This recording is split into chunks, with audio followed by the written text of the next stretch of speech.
If we take a trip back in time, specifically to the 1940s and 50s, we hit the golden era of American film noir. This was a time when hardcore crime fiction was booming. Black and white films featuring corrupt cops, gritty private detectives, and mysterious femme fatales were everywhere.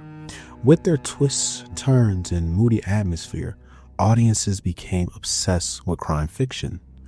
But the genre didn't stay in America. It expanded globally, especially throughout Europe, where noir themes found a whole new fan base. I bring this up because it all ties to where we're headed now. After the success of Max Payne in 2001, Remedy Entertainment started gaining serious traction. They had created a cult classic, and thanks to that success, a sequel was inevitable. So, in 2003, Remedy teamed up with Rockstar Games once again, not just to continue Max's story, but to dive even deeper into the world of noir. While the first game was heavily inspired by John Woo style action, the sequel leaned hard into film noir, crafting a love story soaked in shadows, sorrows, and bullets. Welcome to episode 5 of the Rockstar Takeover. Today, we're blasting through all the cleaners as we make our way through Max Payne 2, The Fall of Max Payne.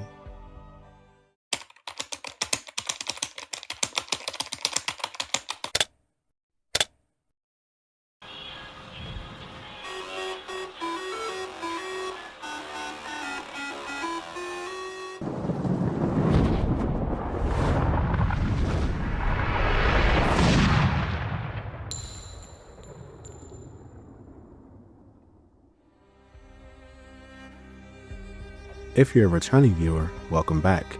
If you're new here, welcome aboard. I'm glad you're here. Just so you know, I'm currently hosting the Rockstar Takeover in celebration of the upcoming release of Grand Theft Auto 6. We're covering Rockstar titles like Bully, Max Payne, and of course, GTA itself. At the same time, we're also running the Mortal Kombat Takeover, where I'm covering every major Mortal Kombat game up to Mortal Kombat X in honor of Mortal Kombat 2, the movie dropping this year.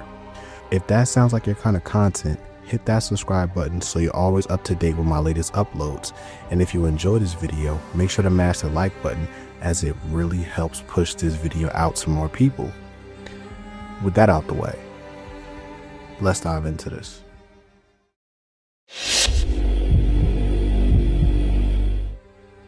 Now, in case you missed my first Max Payne video, here's a quick recap. Back in the late 80s and early 90s, with the rise of home computers, a creative movement called the demo scene exploded, especially in Europe. It was a subculture where programmers, artists, and musicians came together to show off their work at events known as demo parties, where people competed by showcasing impressive digital creations. At one of these parties, a group of friends got together and were inspired to create a game company. That company would become Remedy Entertainment. In its early days, Remedy signed on a young talent named Petri Yarvalito as a game designer. While working on a racing game called Death Rally, they realized they needed help with the game's English text. So Yarvalito reached out to his close friend, Sam Lake. Sam signed on to help out and eventually became Remedy's main writer. His first major project as a writer, the original Max Payne.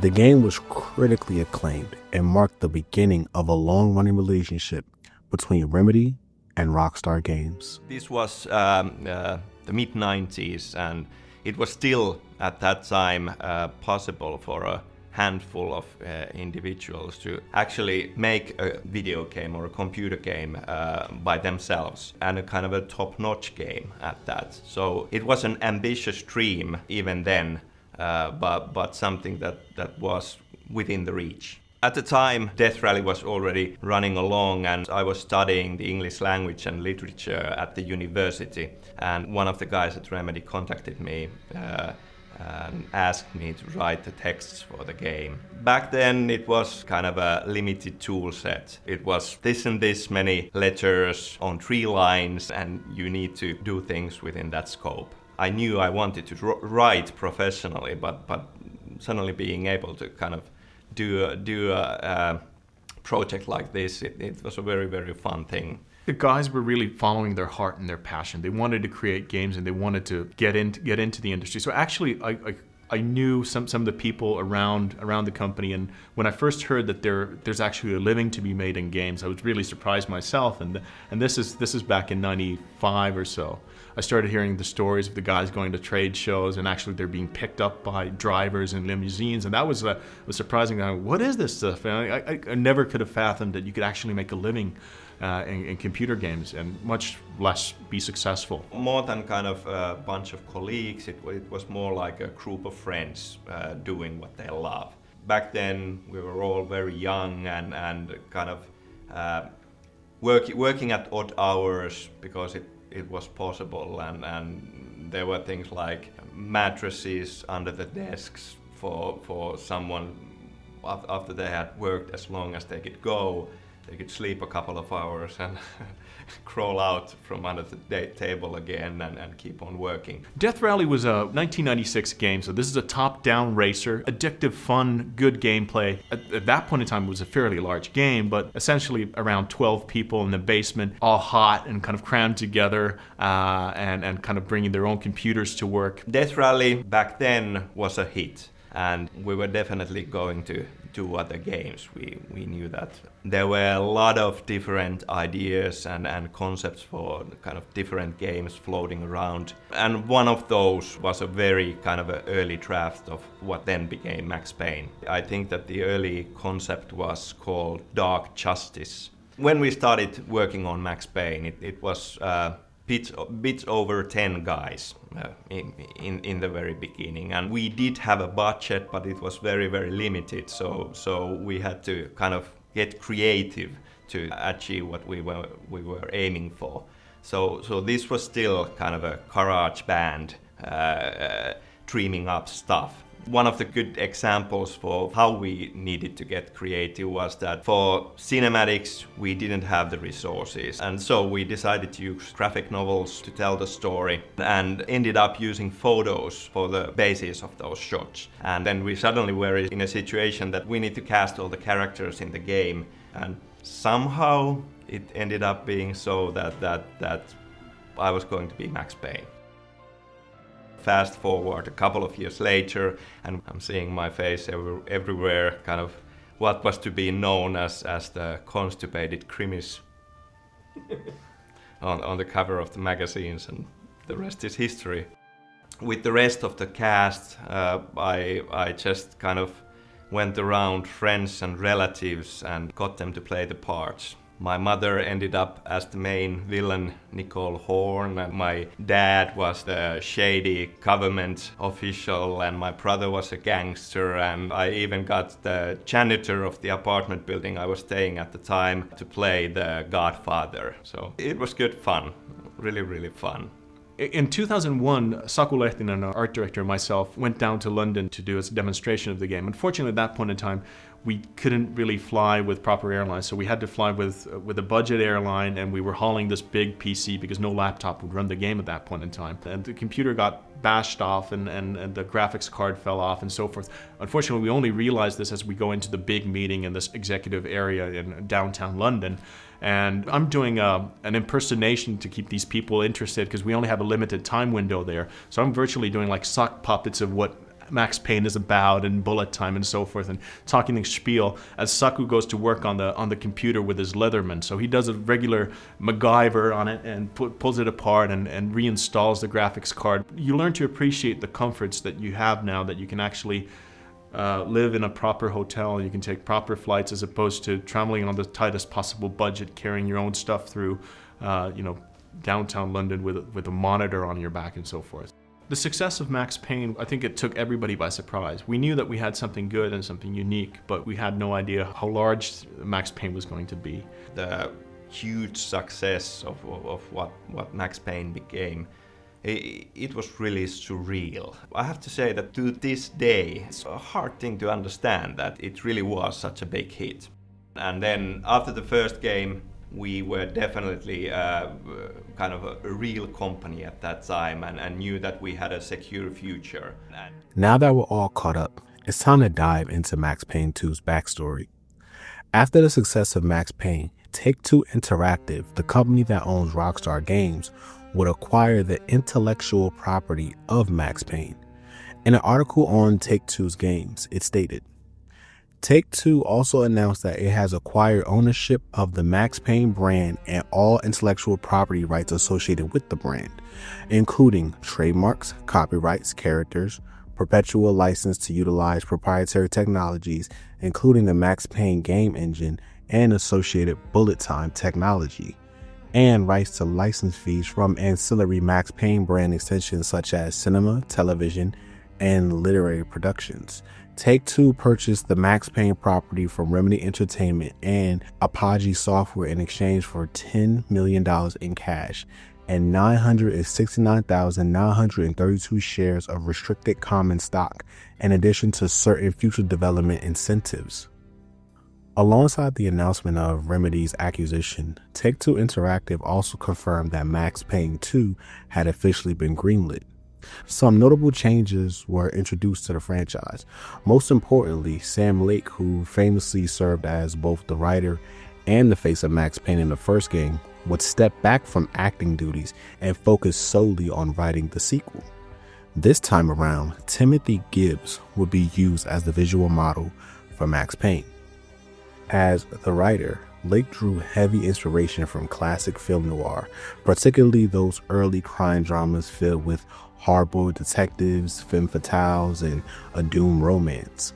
The result was Max Payne 2, The Fall of Max Payne, with the subtitle boldly labeling it a film noir love story. Lake explained his vision in an interview with IGN, saying, "The idea was simply too delicious to pass over. Keep in mind, though, that we are talking about a film noir love story here. You know the type. Everyone knows that everyone else is lying about something and things couldn't possibly turn out well. They are drawn to each other for all the wrong reasons. He knows she's nothing but bad news and probably just using him to get where she's going, but he goes for it anyway. Love hurts. When it comes to breaking new ground, I sincerely hope it does. At least it's a step in the right direction. I'd like nothing better than to see new and unexpected subject matters find their way to games and stories told in games." Obvious thing to work on the sequel, and for that the schedule was much tighter, but the company was growing and we had more and more guys, over 20 at this point. And for Max Payne 2 the budget was already considerably higher, so with these kind of creative choices that we were forced to do with Max Payne 1, now we had an option to do them with actual professionals. So one area, for example, was the whole cast. We had to use friends and relatives in the first game, but here we were able to get professional actors for all the roles. I guess that from Max Payne we took three things that were what Remedy does well. And one of them is technology. And we have had our own tech in all of our games. So it was a clear thing that we would be doing a new game engine and all the tools that we would be building the game on. And it's a very important part of what Remedy is. The two other things are that we want to tell stories. We knew that whatever we would be doing next, we would want to have a strong main character and a deep story that would be driving the game. And the third thing, I guess, is cinematic action. We want to use kind of stylized way of showing action in a movie-like way. On the technical side, Max Payne 2 would continue to use the Havok physics engine, with which Remedy felt was the best fit for the game's needs. This included the new iconic ragdoll death animations, where enemies and even Max itself could fall in exaggerated, sometimes hilarious ways, often accompanied by those unmistakable sound effects. With the team aligned on a clear vision and working in sync, Max Payne 2 officially launched on October 15, 2003 for Microsoft Windows, bringing film noir to gaming.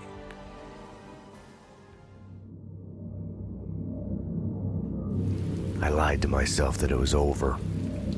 It wasn't over. And it would get worse before the end.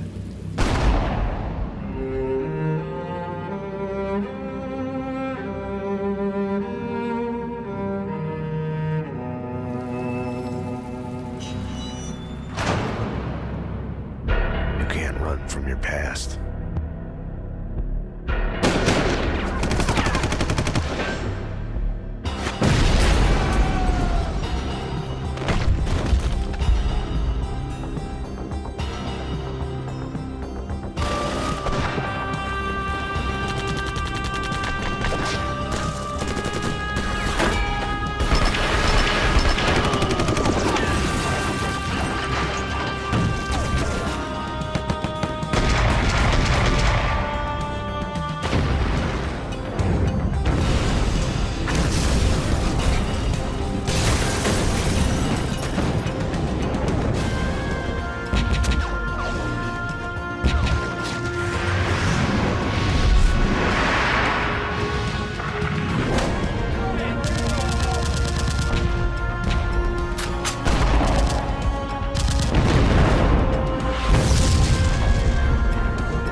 This is love.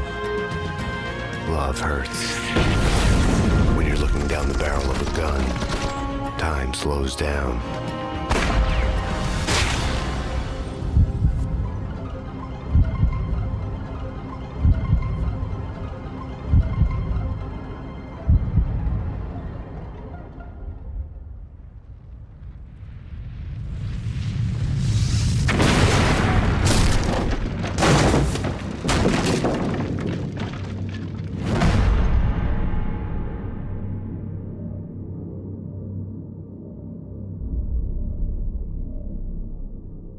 Rated M for mature.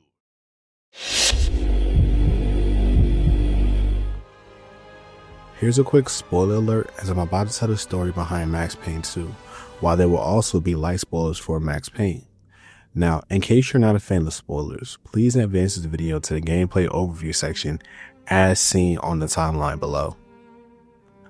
Let's dive into this. Much like the first game, this one starts with the future and we build our way to this moment in time. The story then shifts to the hospital and shows Max waking up from head trauma and multiple gunshot wounds. He wakes up and discharges himself from his hospital bed. Now moving around, his thoughts start constantly playing in his head of everything that has transpired in his life up to this moment. He answers a phone and hears about a detective that was dead on arrival. Max wanted to go and investigate. Upon making his way, he found a deceased security guard on the ground. Upon picking up his pistol, he encounters a goon tied to this operation and eliminates him. Afterwards, he has another flashback, this time thinking about his partner, Detective Winterson. Continuing to maneuver around the hospital, he encounters Chief Jim Bravura. He questions Payne about what happened, and as he is talking with the chief, he gets gunned down by another goon, who then causes an explosion that makes the elevator shoot down. Payne!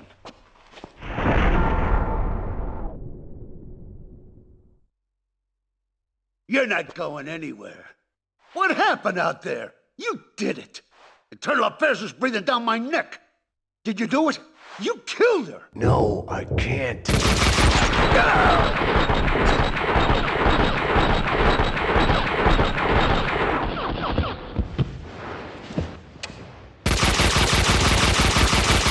Bullshit!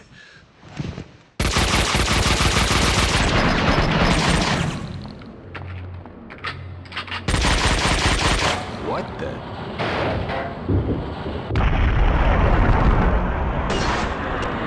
They were after me. This month, you can't run from your past. You'll end up running in circles. Until you fall back down to the same hole you were trying to escape from. Only the hole's grown deeper. Now at the bottom of the hospital, Max makes his way to the morgue, where he comes face to face with Detective Winterson's lifeless body. Shocked and unsettled, he begins to piece together the events that led him to this very moment.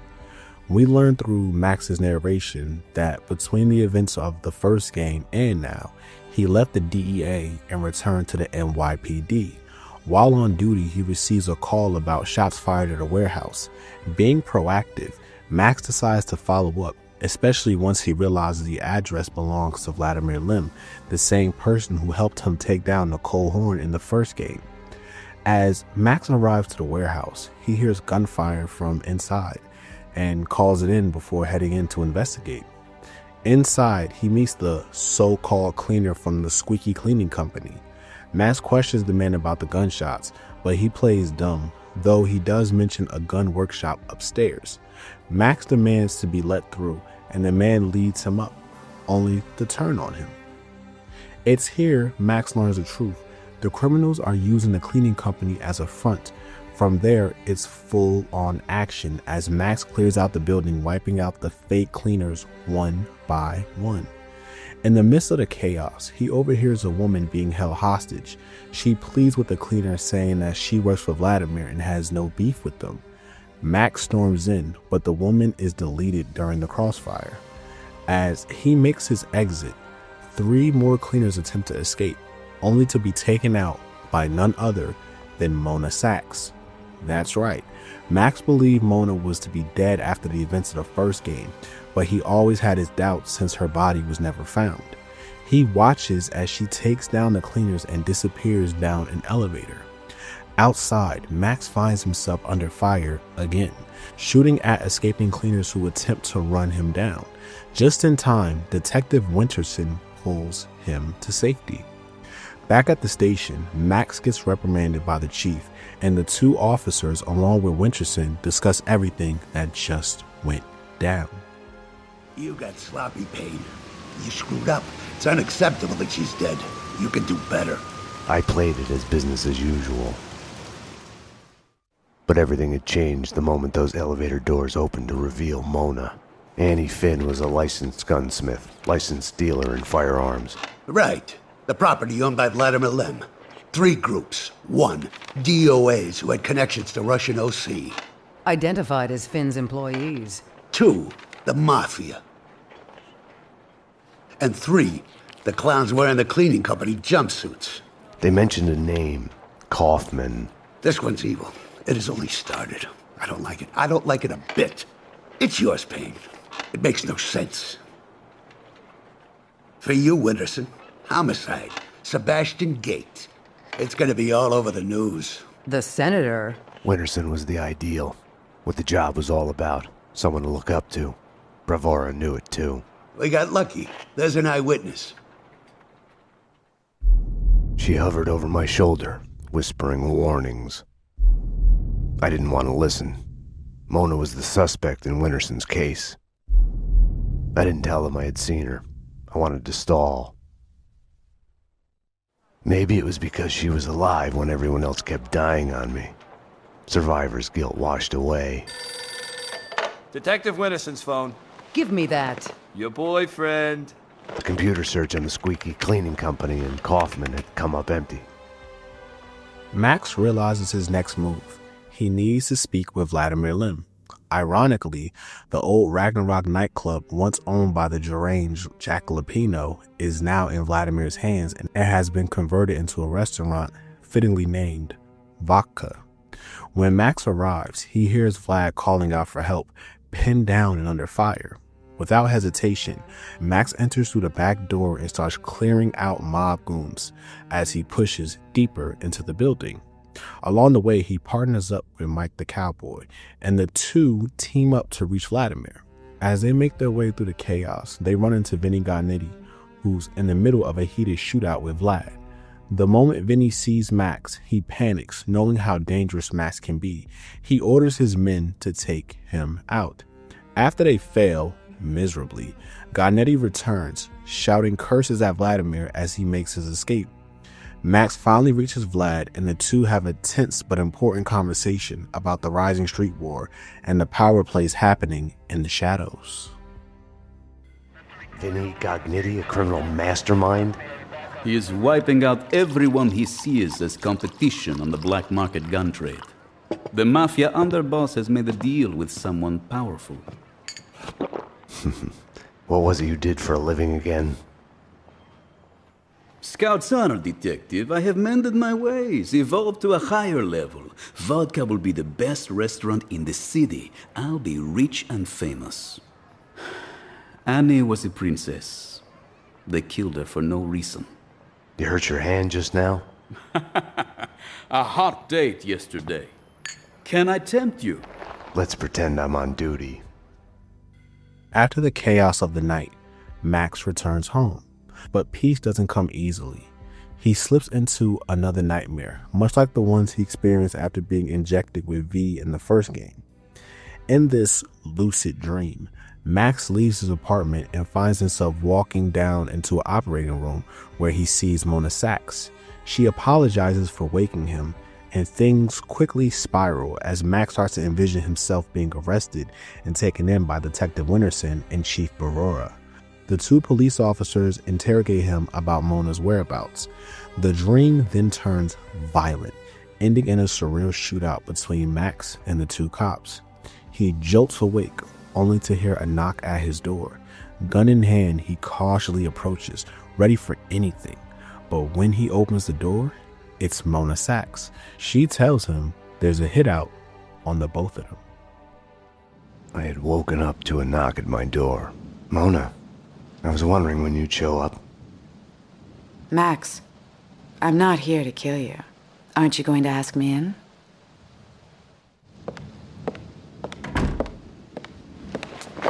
You are in danger. Both of us are. There's a contract out on us.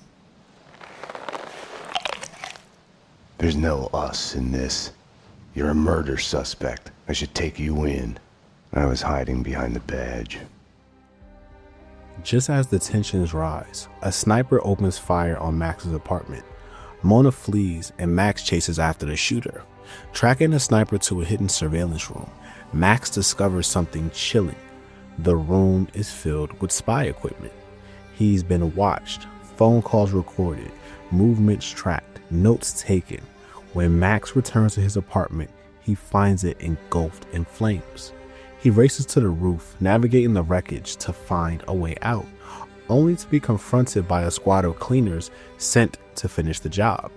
After surviving the ambush, Max heads back to the police station to regroup with Chief Barora, updating him on the night's events. But Max's mind is still on one thing: Mona Sachs. She left her phone number, and now it's time to meet her at her safe house. What next? A kid with a bag full of guns and a head full of video games turns the house into a shooting gallery. Breaks my heart.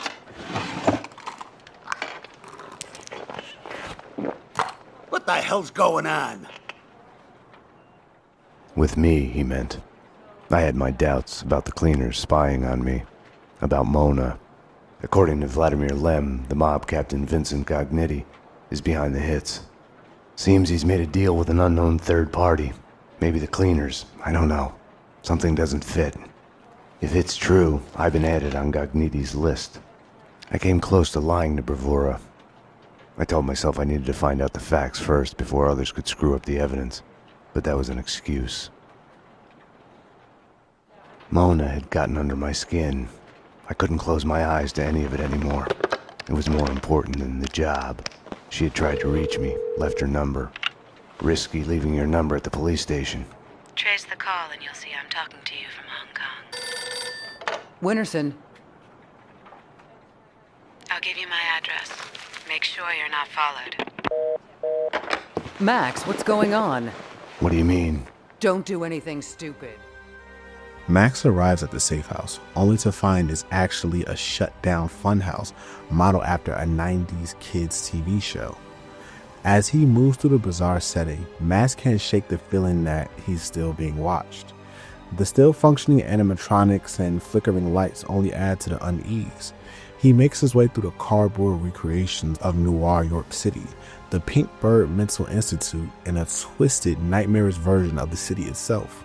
Eventually, Max finds an opening in the backdrop that leads him to the backstage areas. After navigating through a prop room and deeper behind the scenes, he comes across a locked door, likely leading to Mona's hideout. Instead of knocking, Max steps inside and climbs through a second-story window, finding himself in what looks like an old employee dorm. There's a TV playing Lords and Ladies and signs someone has made a home here. As Max moves deeper into the makeshift apartment, he notices Mona's stash of weapons. Then he hears singing and the sound of a shower running. He walks in on Mona mid-shower and tells her they need to talk. She gets dressed and explains the situation. The Inner Circle, the same shadowy organization Max crossed paths with in the first game, is now eliminating everyone tied to them. She reveals her contact within the group is willing to talk and offers Max the chance to meet him.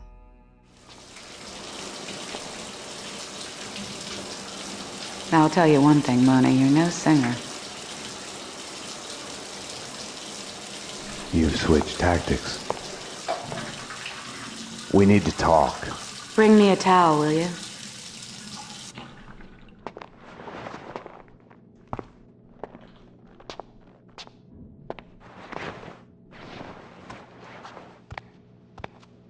Now that you're here, you can watch my back while I get dressed. All she had told me was that someone wanted us dead. The way she was acting, I was the only one in danger here. You'll have to give me a lot more than that. The Inner Circle. What of it? The secret society is after everyone who knows of their existence. Come off it. Prove it. I have a contact inside. He's willing to talk. Alfred Woden? No. Anyways, I can take you to him. Still suspicious that Mona isn't telling him the whole truth, Max agrees to go with her. On the drive, Mona shares more about the Inner Circle, how it traces back to ancient Masonic cults and how its influence runs deep into the reaches of the president himself. They pull apart an apartment building. Mona's contact lives inside there, but Max notices squeaky cleaning company vans parked nearby. That's never a good sign. Inside the lobby, they find security guards dead. Max tells Mona that he'll handle it from here. He's going in alone and armed. Mona pulls up building security info from a nearby terminal and informs him that the elevators are jammed, locking the cleaners on the upper floors. She stays behind to control the elevators remotely and stays in touch via headset. As Max fights his way through the building, it becomes clear the cleaners aren't just after their target. They're slaughtering innocent residents too. Mona reveals that several Inner Circle members live in this building, and this is a clearly coordinated hit. Max pushes through, clearing floor after floor until he finally reaches the apartment of Mona's contact. But he's too late. He's already dead, lying in an upstairs bedroom. Looking for answers, Max searches the room and finds a photograph of 5 men standing in front of a manor. The 3 of them are her contact, Sebastian Gate, and Alfred Woden. Determined to get something out of the mission, Max leaves the apartment and continues forward. Mona helps guide him via headset, calling out cleaner locations to give him the upper hand. Suddenly, she's attacked at her station and Max is forced into a final confrontation. An elevator near him opens. Kaufman, the leader of the cleaners, steps out. A brutal gunfight follows, but Max takes him down and the remaining cleaners. As the dust settles, Max boards the elevator. While he reflects on Mona's motives and whether he can truly trust her, the doors open and reality hits him hard. A full unit of NYPD officers are waiting, guns drawn. Mona is being arrested, and Detective Winterson is overseeing it all. She spots Max and coldly wonders, what is Max doing? With him unaware of how to answer the question, the chapter comes to a close. For help? For something she wasn't telling me.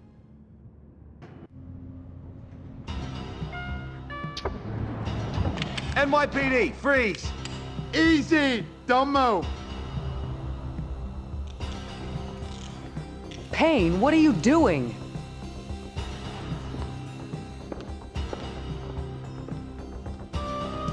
What are you doing? The $1 million question I didn't have the answer to. Back at the police station, Max is being reprimanded for teaming up with Mona Sachs. Chief Jim Bravura strips Max of his weapons and reassigns the cleaner case to Detective Winterson. Max, he gets stuck with a desk job. His first assignment, write a report on the events that happened at the apartment building. As Max starts typing, Winterson's phone rings at the desk next to him. He picks it up, but the caller hangs up immediately. As he walks away, a nearby officer casually mentions that Winterson's been oddly protective of her phone calls lately. Max heads to a nearby interrogation room where a lineup of 3 women is being shown to a witness. One of them is Mona. On the other side of the glass, Winterson is pressing the witness to identify Mona and tie her to one of the ongoing cases. Max talks to the witness, who tells him Mona and the cleaners were in a shootout, but it was the cleaners who were the real threat. After everyone leaves the room except the witness, Max overhears Winterson on the phone, leaking sensitive information about the case. When Max confronts her, Winterson claims she was just contacting the proper authorities, then storms off to Brevoor's office. Max is left even more suspicious of her motives. Once he answers, Max goes downstairs to the lockup to see Mona. She tells him how dangerous it is for her to be confined. Being in one place makes her an easy target. She insists that Alfred Woden can confirm everything she told Max. Max finds a phone in a nearby office and tries to call Woden. He doesn't answer, so Max leaves a voicemail. Suddenly, an explosion rocks the building. Cleaners have infiltrated the precinct and chaos erupts. Max watches via security monitor as Mona fights her way out of her cell, narrowly avoiding assassins. Max rushes through the lockup, taking out cleaners and passing the bodies of Petersburg and several other fallen officers. Another cleaner van pulls into the garage, but Max wipes out the attackers and escapes the precinct. As he emerges onto the street, Vladimir Lim pulls up, behind the wheel of his car, with a massive Captain Baseball Bat Boy costume in the back seat. Max questions Vlad about Mona Sachs in the inner circle, but Vlad stays cryptic, dancing around the truth, and with that, the chapter comes to a close. Have no fear. Vlad is here. The world was getting too small for comfort. Too many coincidences. Bang! You're dead, Max Payne. A giant-headed Captain Baseball Bat Boy costume lay in the back seat. Gearing up for Halloween? Max, dearest of all my friends. Call it my Trojan horse in the war Vinnie Gognitti started. Speaking of which, any news? Do me a favor. Drop me off at Coney Island. Does the inner circle ring any bells? Nothing mystical about them, even if they themselves would like to think so. Just one step up the ladder of organized crime. I see where you're going with this. Gognitti has made a deal with them. What about Mona Sachs? I know of her. Her reputation as a hired killer. I hear she is a stone fox. I would fuck her. Right then, I hated Vlad. Max, I need to ask your advice as a friend. Ask. Hypothetically, if the only choice you've got is to do the wrong thing, then it's not really the wrong thing. It's more like fate. You have to do what you have to do. It's never that easy. Of course. We agree to disagree. After a short ride with Vladimir Lim, Max arrives back at the funhouse, only to see Mona Sachs emerging from the shadows. The two head inside, where things momentarily calm down, leading to a rare moment of intimacy between them. But it doesn't last long. The cleaners, having tracked Max, storm the building. Max and Mona make a run for the upstairs apartment, but the scaffolding collapses beneath Max mid-chase, forcing Mona to push forward alone. Max, now separated, fights his way through the maze of backdrops and traps, dealing with cleaners scattered throughout the rundown attraction. Eventually, Mona returns to cover him from above, sniping a few cleaners with her Dragunov. Max takes advantage of the distraction to clear the rest of the room. Mona then opens the door that leads backstage, and Max pushes forward, gunning down more enemies as he moves deeper into the funhouse. Just as he eliminates another cleaner bursting through a nearby door, Max looks outside to see two Squeaky Cleaning Company vans speeding off.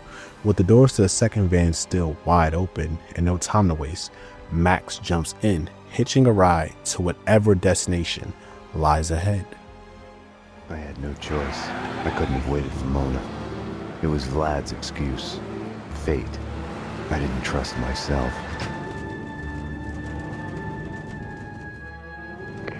Max. I'd forgotten about the radio Mona had given me. Max. I'm here. Took a ride with the cleaners. I'll let you know when we get where we're going.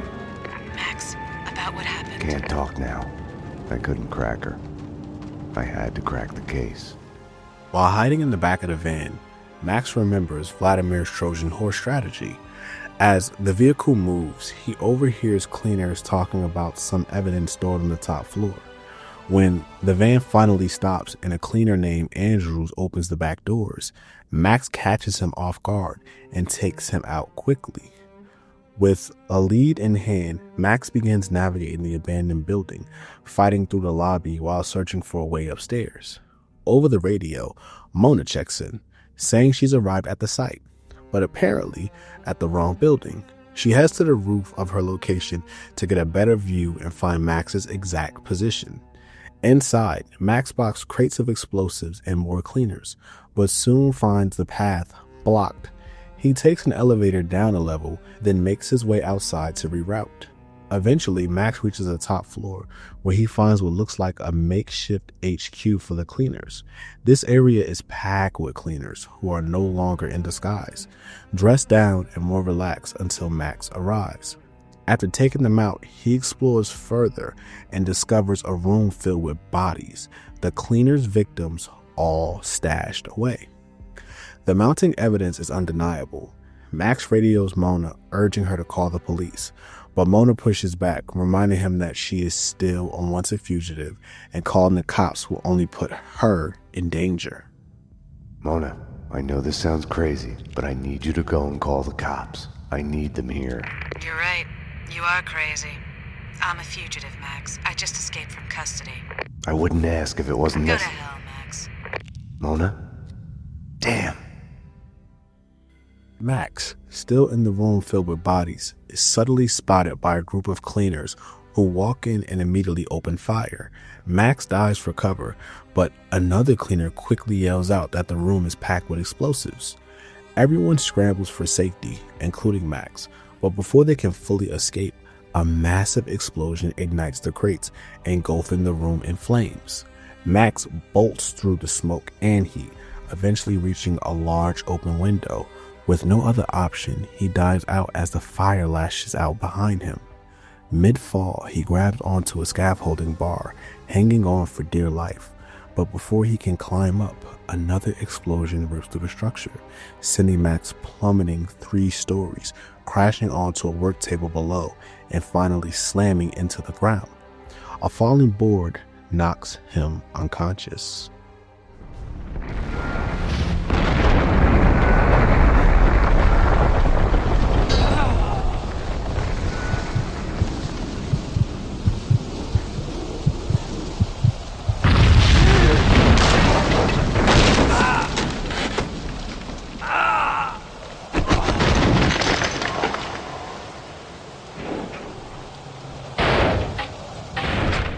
We then shift perspectives to Mona Sachs, picking up the timeline just before Max's fall.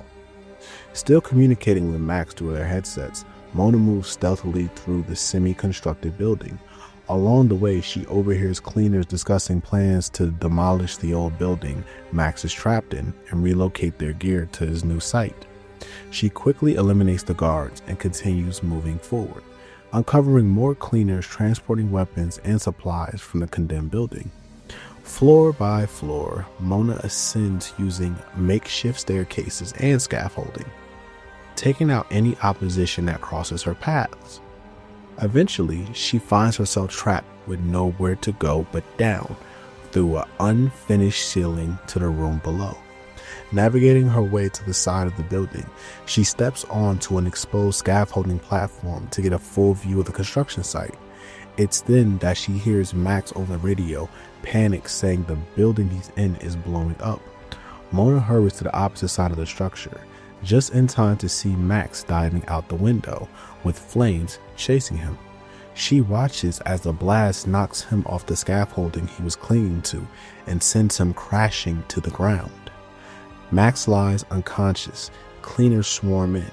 Mona pulls out her sniper rifle and provides cover, picking off enemies from her vantage point. Max regains consciousness and runs to a door, but it's locked, like the others. He spots a gate to another courtyard and tells Mona that's where he's headed. Mona works her way through the building to intercept him, dropping into a lower floor when she hears the sound of police sirens approaching in the distance. She mutters underneath her breath, blaming Max for wanting to involve the cops, but she keeps providing cover, taking out cleaners who try to flank him. Max runs through the yard, checking every door as waves of cleaner commandos close in.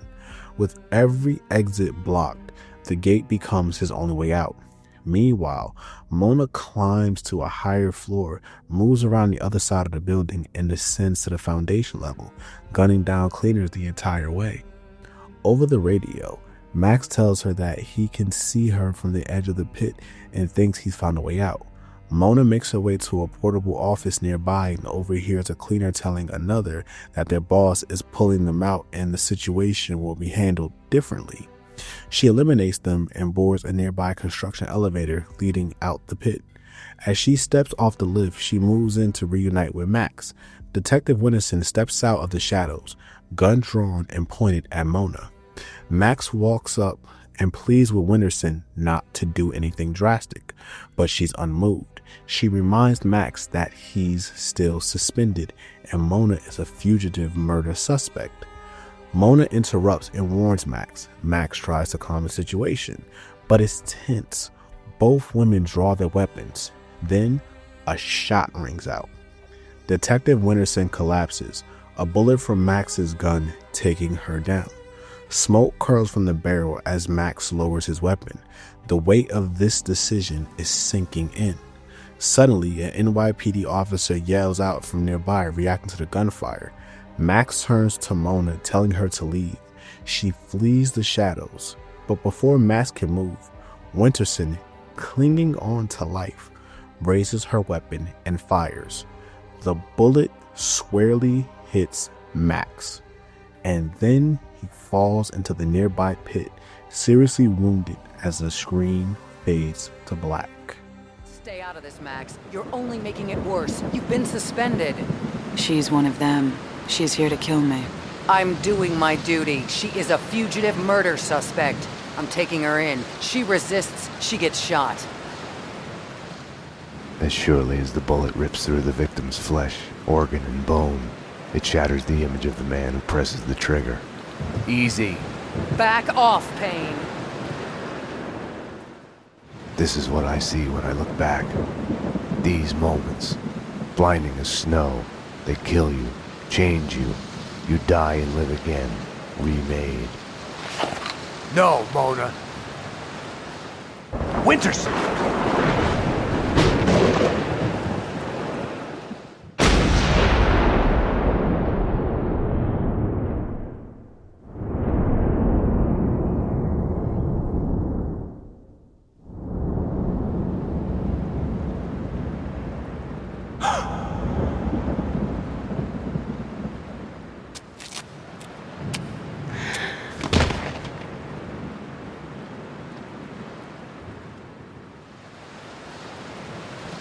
Gunfire! This way, fast! Go. Go, run. Mona. Over here! Hold it!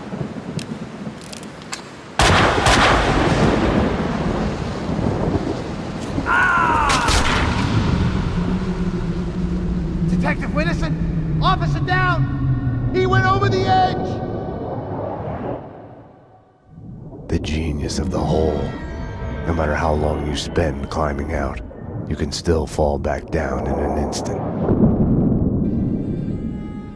Max, barely clinging to life after falling several stories and taking 2 bullets to the chest from Detective Winterson, slips into a nightmare as he's rushed to the hospital.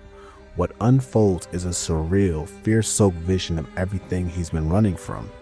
In the haze, Max imagines Mona straddling him as he's wielded to the operating room, the moment teetering between seductive and sinister. He wakes up to the sound of moaning, sits upright, and sees Mona beckoning him to follow.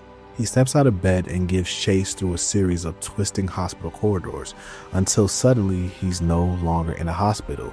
He's in a twisted version of a mental institution. The cells surrounding him filled with doubles of himself, each muttering nonsense and unraveling in their own way. As he reaches the end of the hall, the moaning grows louder. He sees Mona showering just out of reach. Drawn forward by her voice, Max moves through eerie, warped version of a police lockup, eventually returning to the shot-up guard room where he had once called Alfred Woden. Max ascends further into this mental purgatory, eventually finding Chief Bravura slumped against the wall, bleeding out from what appears to be gunshot wounds. Bravura locks eyes with Max and requests that he finishes the case and finds out who betrayed them. Bravura dies right there, and Max keeps pushing forward. He finds a recording, his own voice, dissecting the investigation, trying to make sense of it all. The message concludes that Winterson's murder is the key, and that Max himself may bear some responsibility for the way things have unfolded. Still climbing the stairs of his fractured mind, Max enters a room filled with the desks of his NYPD co-workers, a warped office space where a twisted reenactment of Mona and Winterson's standoff is playing out. Then, both women turn their guns on Max and open fire. Afterwards, everything goes dark and the story cuts back to the present where the game started. You come to, amidst the wreckage of your own making. Do you stay there, eyes squeezed shut, afraid to move, hoping to bleed to death?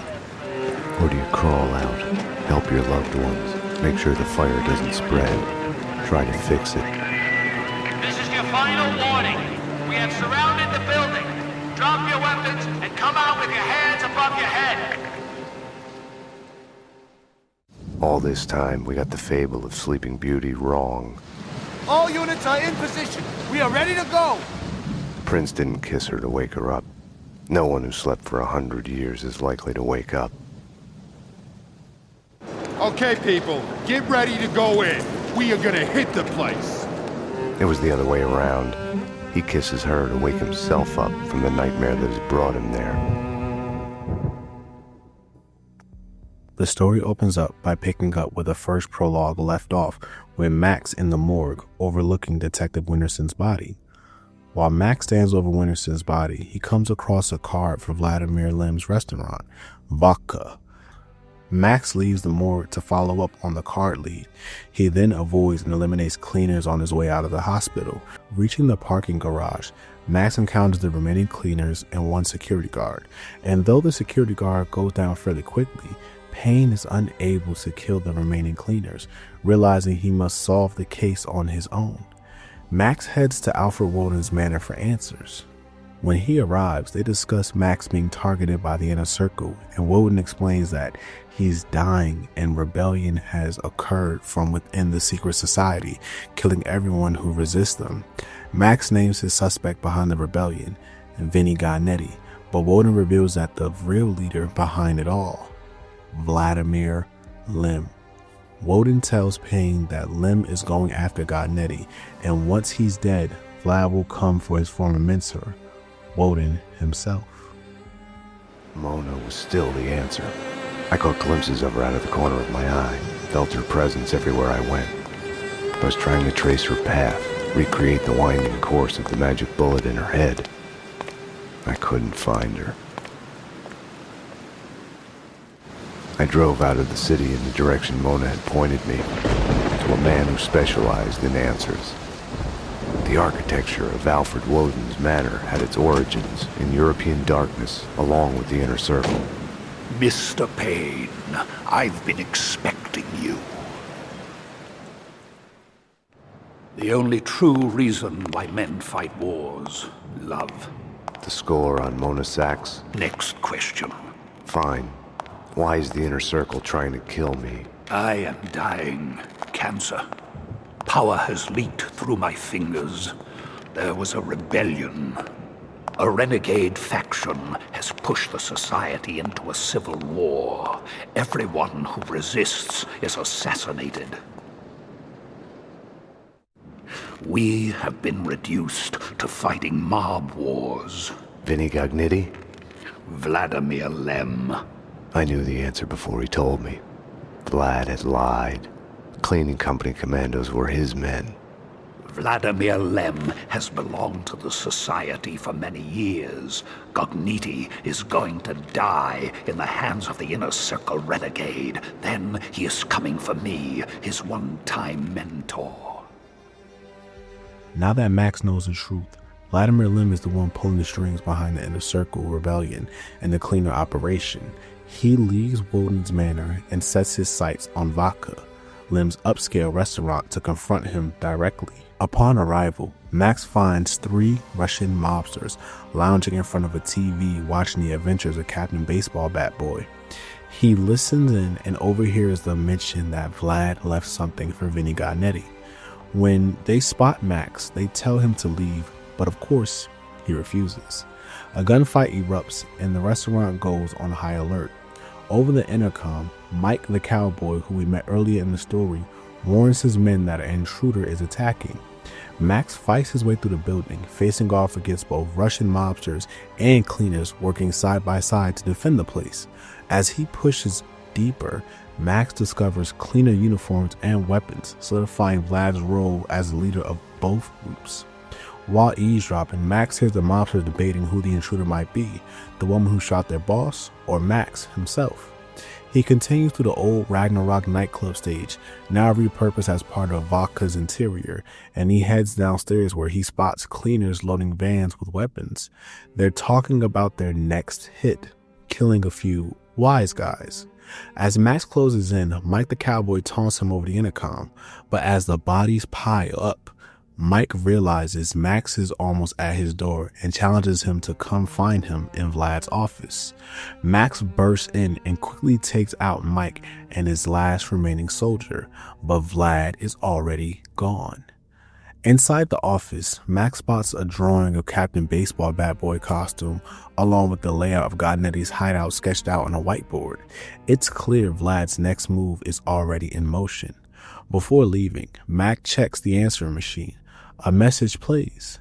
It's Detective Winterson's voice. She says she needs Vlad, and she was on her way to the construction site to take care of Max and Mona. The words cut deep. Max, now carrying the weight of betrayal and loss, heads out. His next stop, Vinny Gognetti's place, and hopefully Vladimir Lem's final stand. We're on a crash course. If I'd find one, the odds were I'd find the other. Vlad was after Vinny. He had left me a map to follow.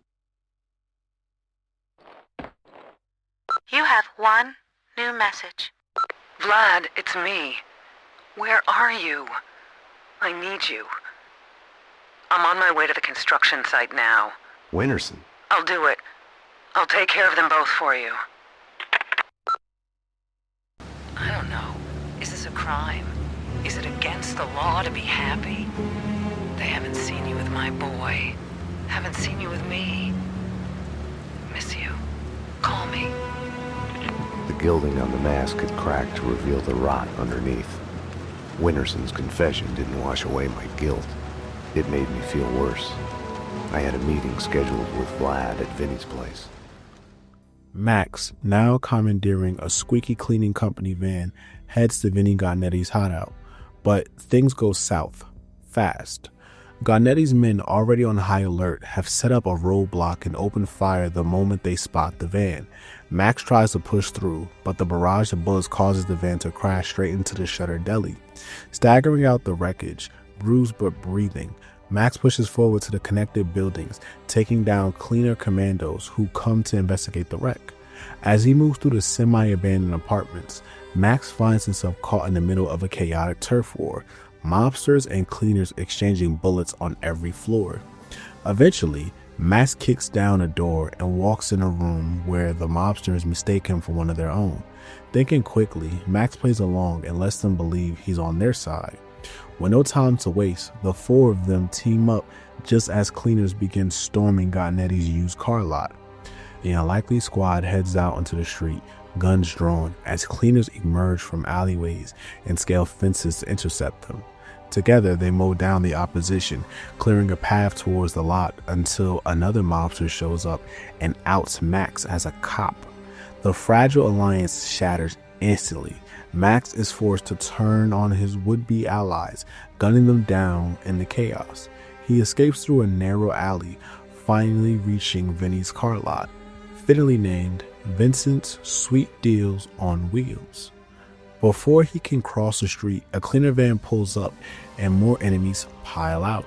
Max dispatches them, scales the perimeter wall, and drops into the car lot. Making his way through the wreckage of busted cars and broken loyalty, Max enters the main building.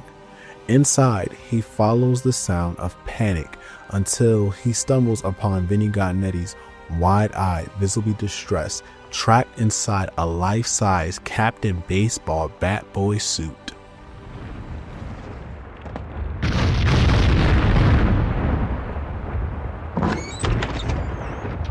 Oh man, why did this have to happen to me? Oh, it was so perfect. Now it's ruined. Oh no, no way. After finding Vinny Gonnetti stuck inside a full-size Captain Baseball Bat Boy costume, Max learns the twisted truth. Vladimir Lim tricked him into it, rigging the suit with a bomb that'll go off if Vinny tries to take it off. Panicked and desperate, Gonnetti offers Max a deal. Help him survive, and in return, he'll help take down Vlad. Max agrees, but not because he trusts Vinny. He knows the Weasel will probably turn on him at first chance. But if it'll tick off Vlad, it's worth it. The two begin fighting their way through Vinny's place of business. Max clears out the cleaner commandos and Russian mobsters as they attempt to raid the building.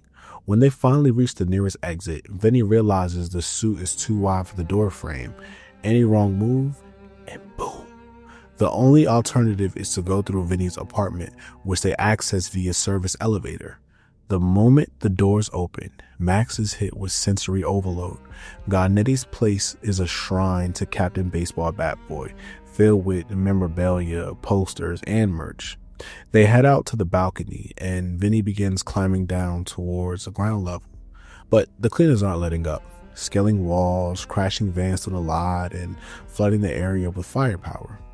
Max holds the line, taking them all down as they make their way across the lot into the mechanic's garage. Just when things settle for a second, another cleaner van crashes through the garage doors. With the coast clear, Max and Gonnetti hop into a car and drive to Mona Sax's apartment, hoping that she can help with Vinny's little bomb problem. They pull up to the abandoned funhouse, stepping inside, and just moments later, Vladimir Lim appears from the shadows, weapon in hand. He threatens to detonate Gonnetti unless Max drops his gun. Well, that was fun. In a fucking terrible, sick, not at all fun way. Vinny needed Mona as much as I did. We'll try to find Mona Sax. She can disarm the bomb. Are you crazy? She's just as bad as the Russian. She's part of the same fucking crew. You're delusional. I was desperate enough to look for Mona at the funhouse. I got a bad feeling about this. Max, dearest of all my friends, drop your gun, or the bomb goes. I had a bomb ticking in my head. No amount of painkillers would disable it. The story shifts to Mona Sax, perched on a nearby rooftop, Dragunov sniper rifle in hand. She's got Vladimir Lim in her sights, finger on the trigger, when Vlad makes the first move. He detonates the bomb hidden in Vinny Gonnetti's Captain Baseball Bat Boy costume, initially deleting him. The explosion is massive, sending shockwaves through the address unknown funhouse and engulfing it in flames. Instead of going after Vlad, Mona makes her choice. She runs into the inferno for Max. She dives through the fire-blasted front entrance, navigating collapsing beams and erupting flames as the building tears itself apart. The explosions ripple through the funhouse, blasting holes in walls and floors, which Mona uses as makeshift shortcuts to move faster through the maze of destruction. As she pushes deeper inside, smoke thickens and the heat becomes unbearable. But the danger isn't over. Overloaded electrical generators spark wildly. Mona works quickly, rerouting her power and restoring electricity to open the path ahead.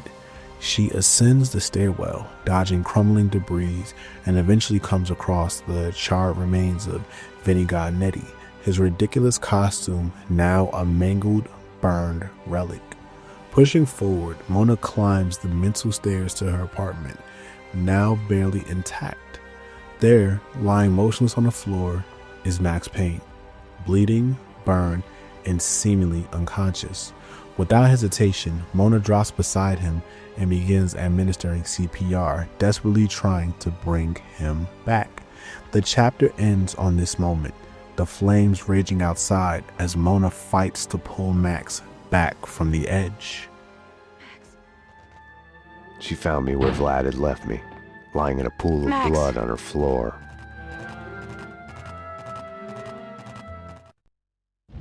Max, come on. Time to wake up. Death is inevitable. Our fear of it makes us play safe, blocks out emotion. It's a losing game. Without passion, you're already dead. The story shifts back to Max Payne right after his separation from Vinnie Gagnetti at the Funhouse. Now, Max is being held at gunpoint by Vladimir Lim right inside Mona Sax's apartment. Meanwhile, Vinnie is still stuck downstairs, unable to squeeze his explosive Latin suit through the door. Vlad, ever theatrical, launches into a monologue about his twisted similarities to Mona, how she's eliminating Inner Circle members loyal to Woden, while he's executing those aligned with Woden's enemies. Two sides of the same bloody coin. Then the bombshell drops. Vlad reveals he was romantically involved with Valerie Winterson, and because Max was the one who pulled the trigger, Vlad executes Max point blank in the head in cold revenge. That shot sends Max spiraling into another nightmarish descent. He finds himself wandering through an abandoned apartment complex where Jim Bravura stands over a body shrouded in plastic. It's Max's own corpse. The scene shifts again, this time to the NYPD precinct. Bravura lies on the operating table in the middle of the room, weakly whispering that the suspect is in the interrogation room before flatlining. Max heads into the interrogation room only to find a mirror version of himself staring back. Without warning, the doppelganger opens fire, then flees. Max gives chase but finds himself back in his old apartment building where he sees both Ed, the janitor, and his double once again opens fire before disappearing into the darkness. As Max explores the twisted halls, he finds TV screens playing scenes from his past and present. Eventually, Max comes face to face with Mona Sax. She leans in, tells him to wake up, and when she kisses him, he does. Reality rushes back in. The funhouse is engulfed in flames, collapsing all around them. As Max comes to, he wastes no time. He tells Mona that Vlad is heading to Alfred Woden's manor. Mona tries to stop him, saying he's in no condition to fight and that this isn't his battle anymore. But Max doesn't buy it. He's come too far, seen too much. He needs to see this through. That won't help a thing. The bullet in my head brought me to you.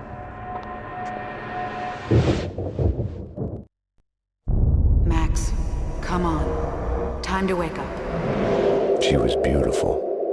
I hated her for making me feel this way. Now that I was with her, I was reluctant to hear her answers. You okay? Vlad was headed to Woden's manor. Don't be stupid. You're not in shape to go anywhere. You'll die. I don't care. This isn't your fight, Max. You can walk away. I'm asking you. I didn't deserve to walk away. There are no happy endings. You're coming with me. It was too late. I couldn't trust her. Not before I had seen this through. Max and Mona drive to Alfred Woden's manor, and once they reach the top of the perimeter wall, they spot Squeaky Cleaning Company vans and cleaner commandos patrolling the grounds. As Max begins to climb down the wall to infiltrate the manor, he's spotted, and both he and Mona come under fire. The two split up. Max heads through the front entrance while Mona slips through a side door. Inside, Max is immediately met with chaos as an explosion causes the ceiling to collapse, and several cleaners flood into the room. After taking them down, he fights deeper into the manor and reaches a courtyard where he briefly sees Mona above a walkway. The two agree to split up, Mona taking the second floor while Max handles the first. Before he can move on, the cleaners breach the courtyard, but Max eliminates them and re-enters the building through their entry point. He pushes through a library and a large dining hall, gunning down more enemies along the way. Max eventually finds a security control room where he accesses surveillance monitors showing different areas of the manor. One feed shows Vladimir Lim confronting one of Woden's guards, Clay, who reveals that Woden and the gold are locked away in the panic room. Vlad, calm and collected, says there's no rush. Another guard then appears to inform him that explosions have been set. Max also sees Woden seated in the panic room, and another camera shows Mona silently taking out traitorous guards.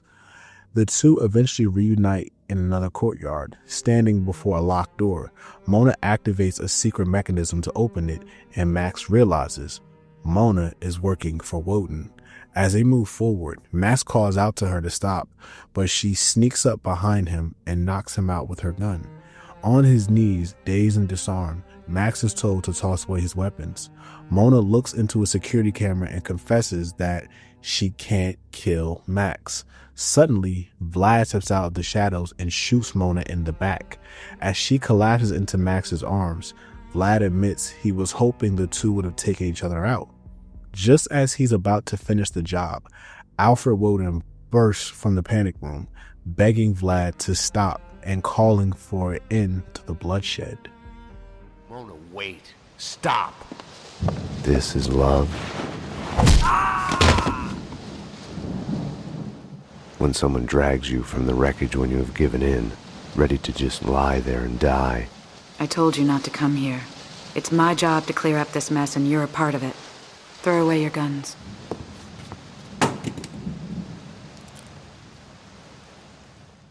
This is love. When someone, no matter what the cost, shows you there is hope, a choice, that you can put down your gun. See? I can't do it. You're a bastard, Max. This is love. Love hurts.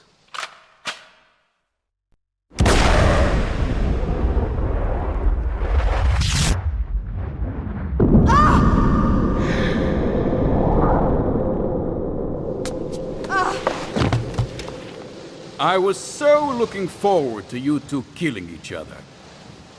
You can't have everything. I had been here before. Ground Zero. You are making me look incompetent by refusing to die. Stop. I am sorry. Enough! A bomb went off in my head. The bullet lodged in my brain moved a fatal, microscopic distance. Woden attempts to talk Vlad down, but Vlad brushes it off.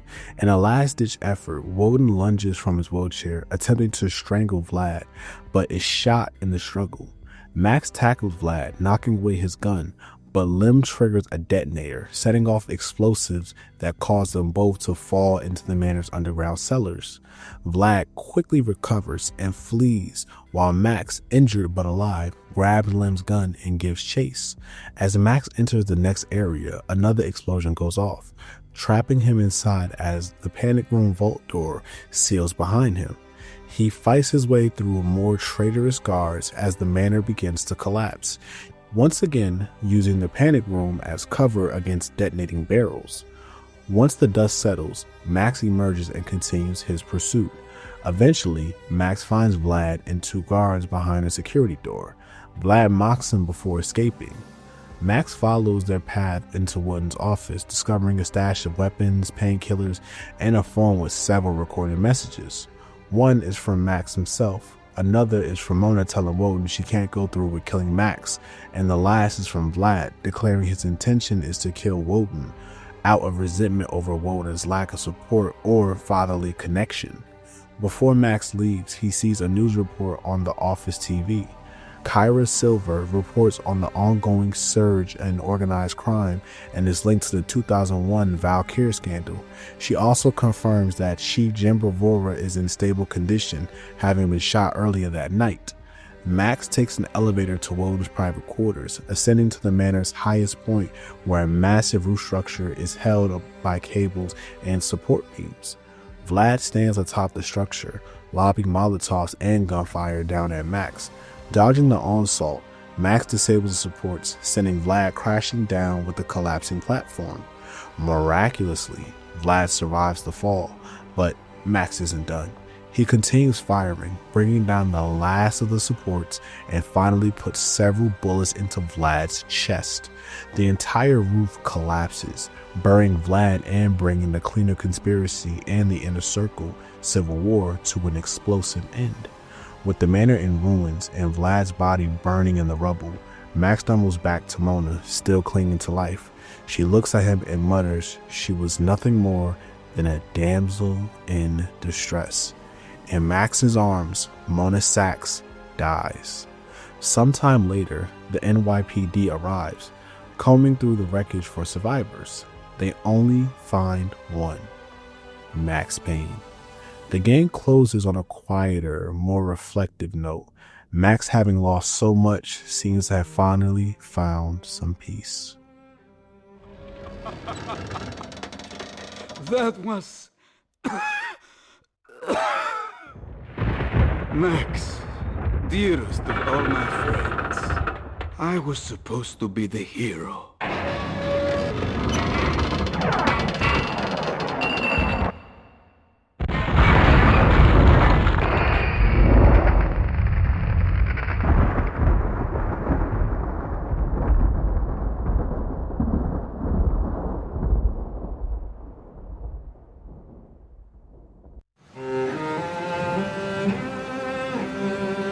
The past is a gaping hole. Your only chance is to turn around and face it. But it's like kissing the lips of your dead love. Darkness waiting in the hole of your mouth.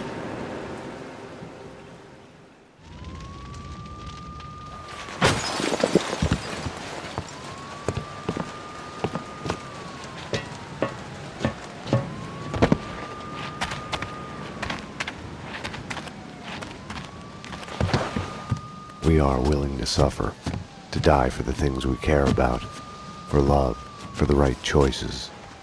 Because of her, I had solved the case, my case, all of it, who I am. It's gonna be all right.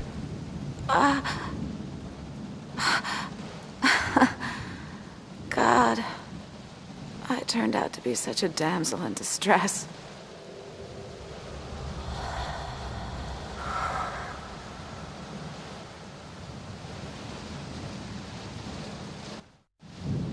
She was dead. The bullet in her head had come to the end of its slow-motion journey.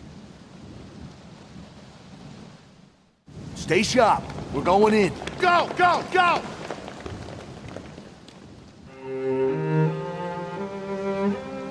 It is almost morning, waking up from the American dream. Jesus. My God, what the hell went on in here? They are all dead.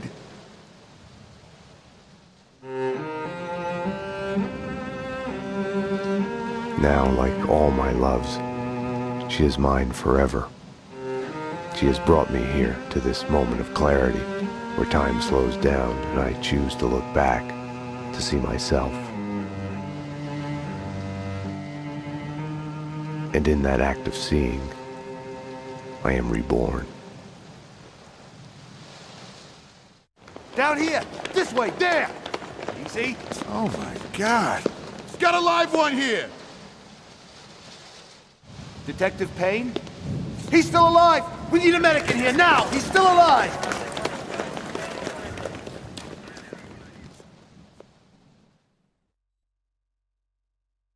I had a dream of my wife. She was dead, but it was all right. Now, the game also has an alternate ending where Mona Sax lives. Now, it should be noted that this ending is non-canonical, but it is worth adding to the video. So, here's the alternate ending of Max Payne 2. The past is a gaping hole. Your only chance is to turn around and face it. But it's like kissing the lips of your dead love. Darkness waiting in the hole of your mouth. It was almost morning, waking up from the American dream.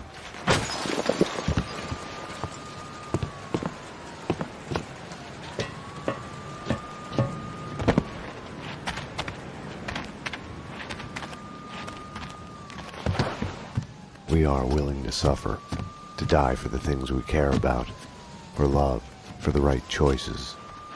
Because of her, I had solved the case, my case, all of it, who I am. Is it worth it? Saying that it never is would be a lie. Sometimes you get lucky. Sometimes something good comes out of it. Something you know you wouldn't deserve in a million years.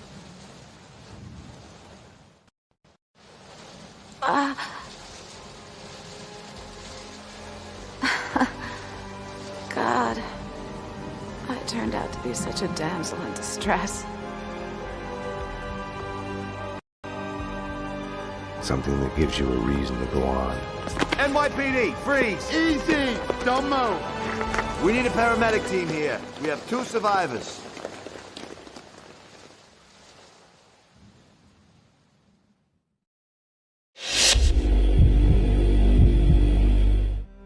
Now that we explored the narrative, let's analyze this love noir story through the lens of its inspirations.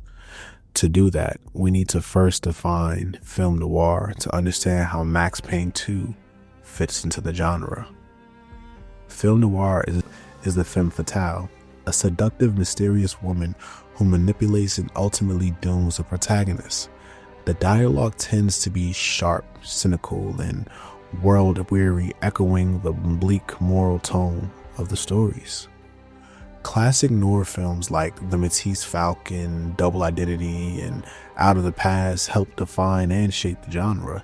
Each of these explores a core noir themes like betrayal, murder, doom, romance, and morally gray characters, foundational elements that also pulse through Max Payne 2. So, how does Max Payne 2 embody the noir genre?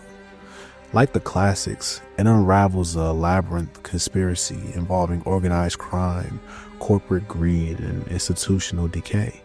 Max's quest to uncover the truth behind Mona Sax's framed murder mirrors Noir's fixation on navigating corrupt systems, where justice isn't served by the law, it's personal. The tangled web involving the Punchinello Mafia and the Acer Corporation channels Noir's portrayal of power as something sinister and insidious. Max himself is a textbook Noir anti-hero, a burned-out cop tormented by loss, driven more by revenge than virtue. Mona Sax, as both a love interest and a potential threat, embodies the femme fatale archetype, a figure as alluring as she is dangerous. The game's tragic ending, with Max surviving but emotionally destroyed, captures Noir's central idea: redemption is often futile. Victory comes at a cost, and peace is fleeting if it ever arrives at all. By combining Noir's existential dread with interactive storytelling, Max Payne 2 doesn't just pay homage to the genre, it transforms it. It turns players into participants in a world of betrayal, pain, and blurred morality, proving that Noir is just as effective and devastating in a controller's hands as it is on the silver screen. But beyond its cinematic flair, Max Payne 2 is deeply psychological. Max's mental state is defined by his inability to move past the deaths of his wife and daughter, a trauma that fuels his self-destructive behavior, PTSD you could say in shortening it.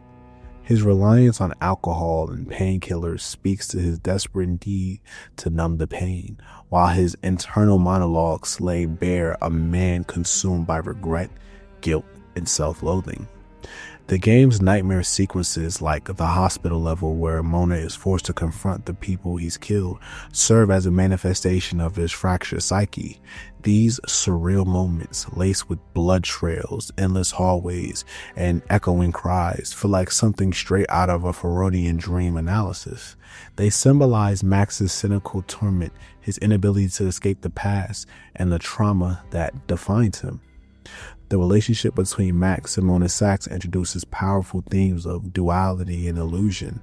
Mona exists in a gray area, a part love interest, a part femme fatale, blurring the line between reality and deception, much like Max's own unraveling sense of self. The game subtly hints at schizophrenia or dissociative identity disorder, particularly in moments where Max questions whether Mona is even real. It's reminiscent of Fight Club or Lost Highway in how it plays with the narrative ambiguity, inviting players to question the reliability of what they are seeing and hearing. One of the most visually striking examples of this fractured identity is the Funhouse level. With its distorted mirrors, warped visuals, and surreal atmosphere, it's a literal reflection of Max's internal chaos, and it captures the noir trope of the unreliable protagonist better than any cutscene ever could.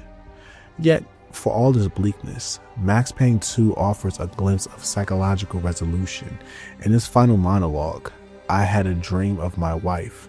She was dead, but it was all right." Max seems to reach a tentative acceptance of his grief, but it's not a traditional redemption arc. His closure comes at an enormous emotional cost, leaving him scared, empty, and yet somehow at peace. This nuanced portrayal of trauma, memory, and identity elevates Max Payne 2 beyond a standard revenge tale. It becomes a poignant study of loss and the lasting weight of grief, one that lingers long after the credits roll. The game's blend of psychological depth and noir fatalism ensures that Max's journey remains just as impactful today as it was in 2003. Now that we've analyzed the story and spoke about film noir, let's talk about the characters and see how they play into the film noir trope that the game follows. Starting with the main character himself, Max Payne. In the first game, he was depicted as a grief-stricken vigilante consumed by vengeance. This game shows his attempts and failures to reintegrate into society. Reinstated as an NYPD detective, Max is no longer a rogue avenger, but a delusioned cop trapped inside a system he distrusts. His inner monologues, laden with self-loathing and existential dread, reveal a man who sees himself as a bad joke and incapable of escaping his past. The game's noir influences are evident in Max's fatalism, yet his vulnerability sets him apart. His relationship with Mona Sax, a femme fatale with her own tragic arc, forces him to confront his emotional numbness, making his eventual acceptance of loss one of the series' most poignant moments. Max embodies the noir archetype of the fall guy, a man ensnared by a web of conspiracies beyond his control. The game's plot, centered on the inner circle's machinations, mirrors classic noir tropes: betrayal, doomed romance, and institutional corruption. Max's voiceover, filled with sarcasm and despair, reinforces the game's trademark fatalism. However, Max's journey is as much internal as external. His relationship with Mona, a duality of love and distrust, echoes films like Double Indemnity, but with a twist. Mona's eventual death or survival in the ultimate ending forces Max to confront his inability to protect those he cares about. The game's closing monologue suggests a fragile peace, though later games might undermine this resolution, emphasizing his cynical self-destruction.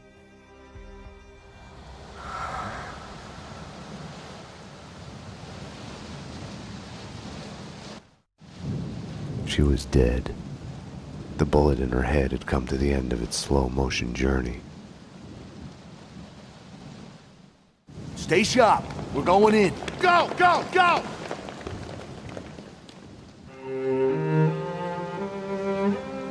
It is almost morning, waking up from the American dream. Jesus! My God! What the hell went on in here? They are all dead.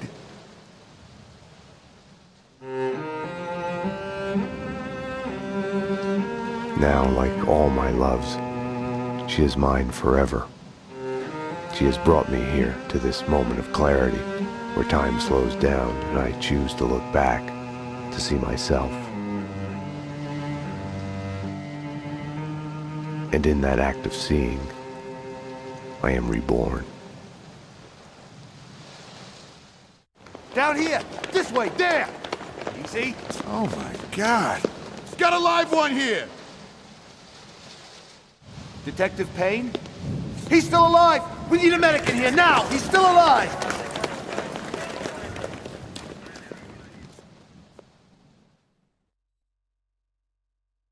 I had a dream of my wife. She was dead, but it was all right. Now let's move on to Mona Sachs. In the first Max Payne, Mona was a shadowy figure defined by her vendetta against Angelo Punchinello and her ambiguous survival after being shot. But Max Payne 2 rewrites her as a more nuanced character. No longer merely a plot device, she becomes a playable protagonist in key segments. Her sniper-focused gameplay contrasting with Max's close-quarters brutality, her backstory expands to reveal her manipulation by the Inner Circle Senator Woden, framing her as a pawn in a larger conspiracy. Unlike the first game's lone wolf assassin, this Mona is burdened by guilt over killing Senator Gate and haunted by her inability to escape her profession.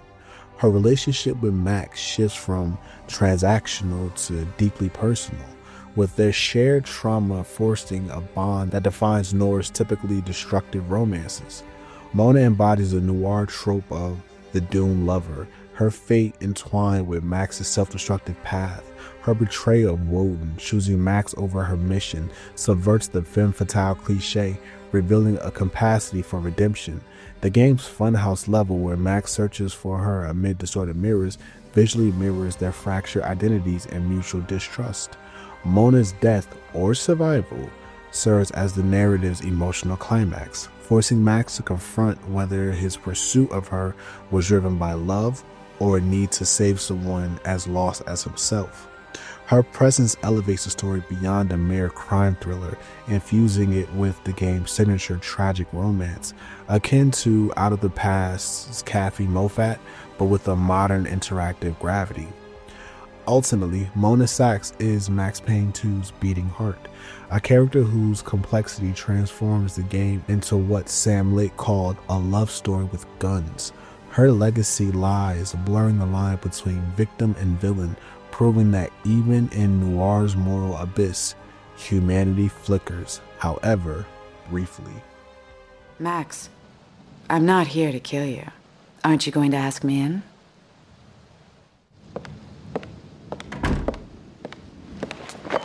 You are in danger. Both of us are.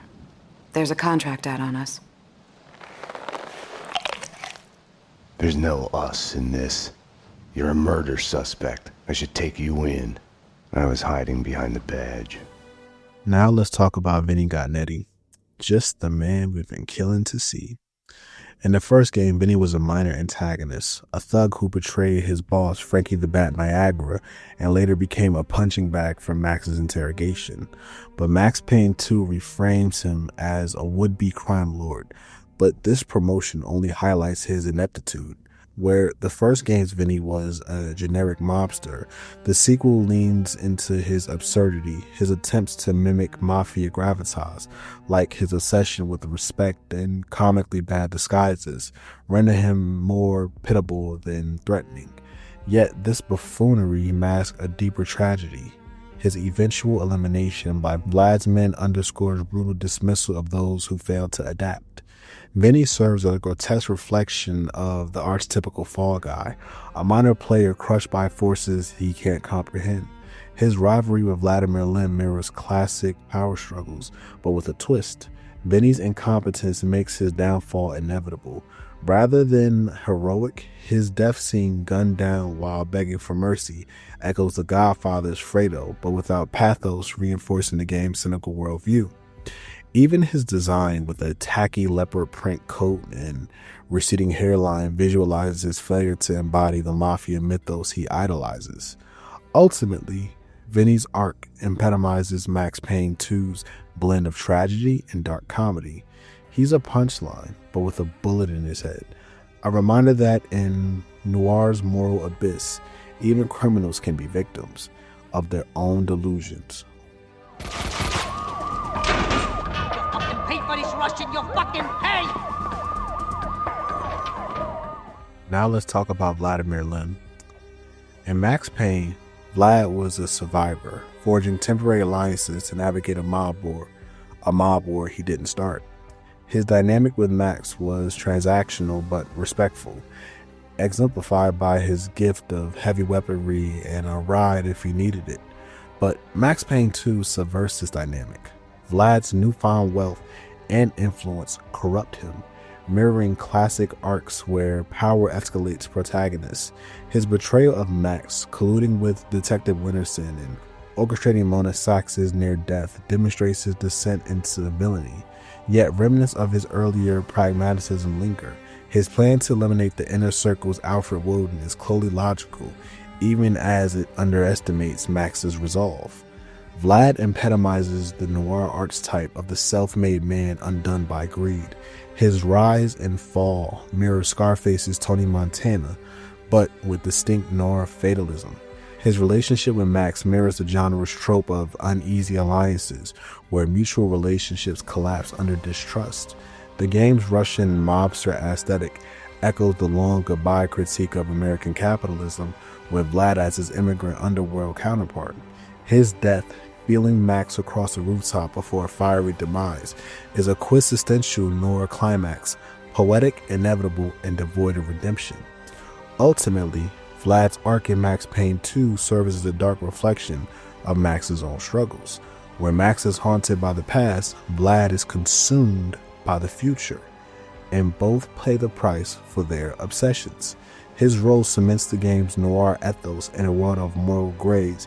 Even villains can evoke pathos. That was... Max, dearest of all my friends, I was supposed to be the hero.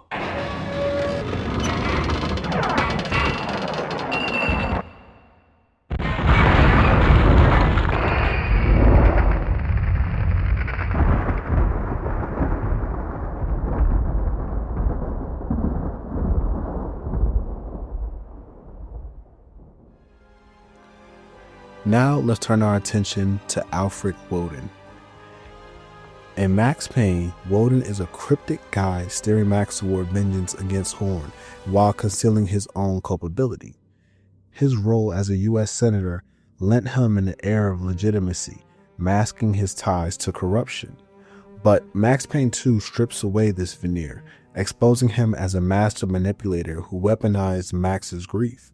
Where the first game, Woden operated behind the scenes, the sequel forces him into the light.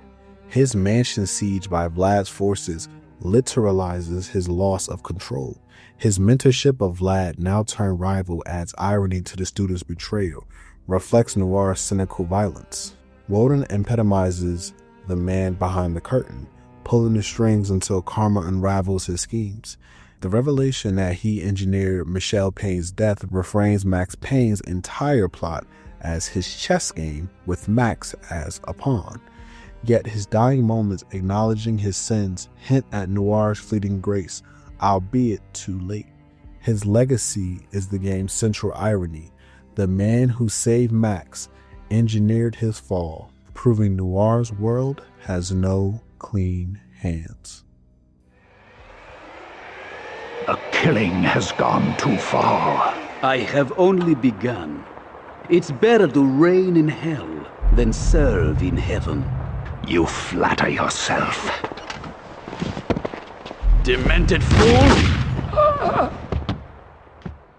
Valerie Winterson embodies the noir trope of the doomed cop, a dedicated detective whose moral compromises lead to her tragic downfall. As an NYPD homicide investigator and Max's colleague, she initially appears as a no-nonsense professional, divorced, raising a blind son alone, and respected for her skills.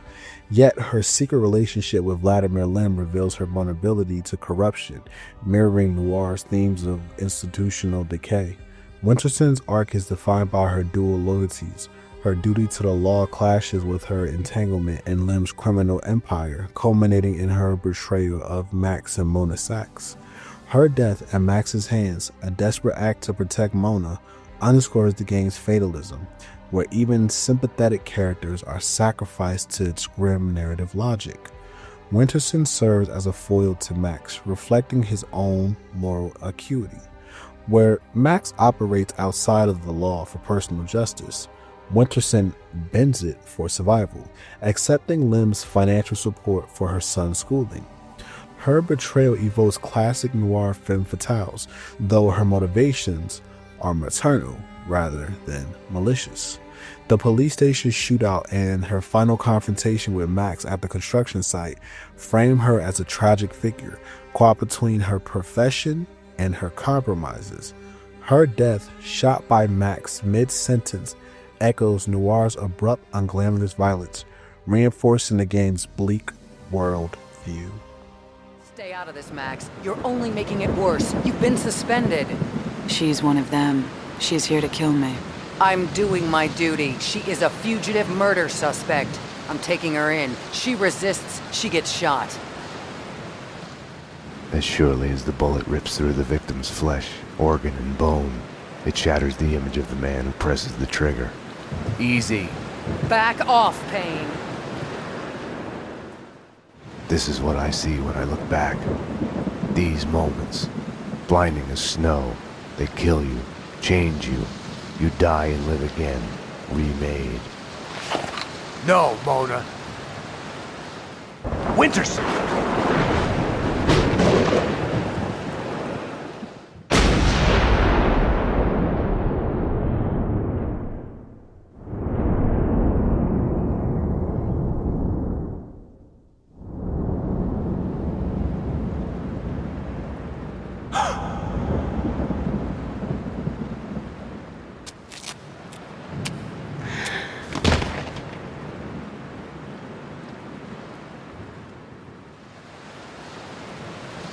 Gunfire!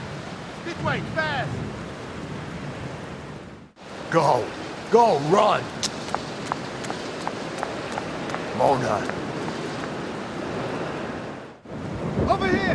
Hold it!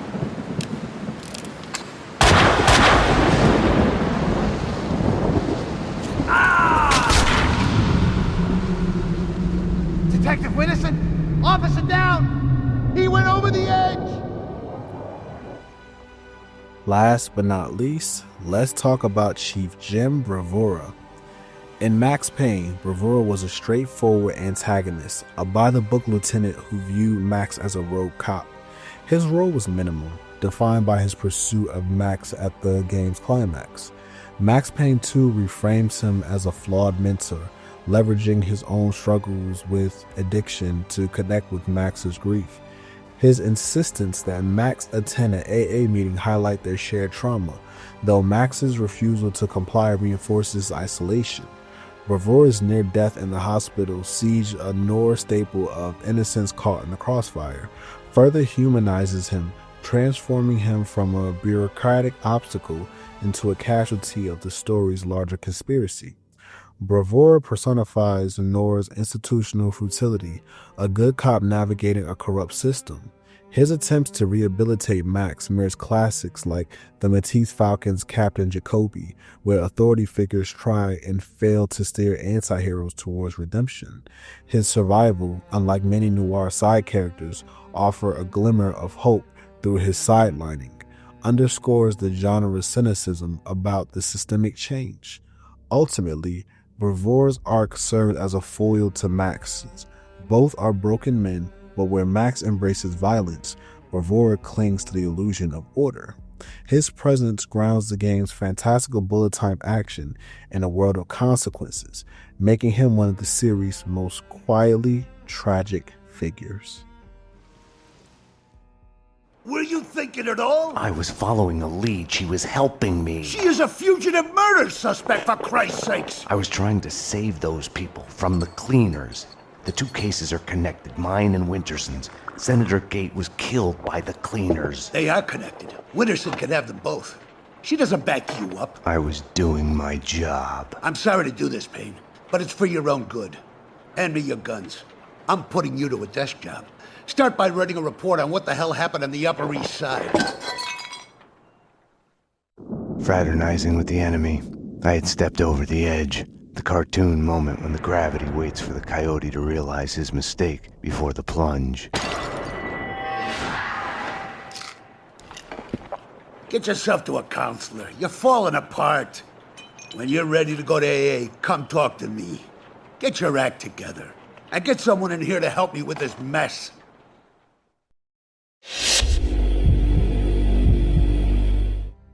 Gameplay in Max Payne 2 largely sticks to the formula of the original, but with a few key enhancements, most notably the game's signature bullet time. The game is played from a third-person perspective, with the camera following closely behind Max, usually positioned just above his shoulder. While this gives players a clear view of Max in action, it can also create visual limitations, especially in tight spaces where the camera pulls closer to avoid clipping through walls. In these moments, Max's body can unintentionally block your view, and during tense gunfights, this can be the difference between life and death. One small but meaningful change is the addition of melee attacks, which Max can now use as a secondary option along with his standard pistols and SMGs. Grenades and Molotovs can also be thrown without switching away from your firearm, making it easier to manage crowd control when swarmed by enemies. Now, let's talk about the real evolution, bullet time. This slow motion feature has been overhauled. First off, reloading is now instant while using bullet time.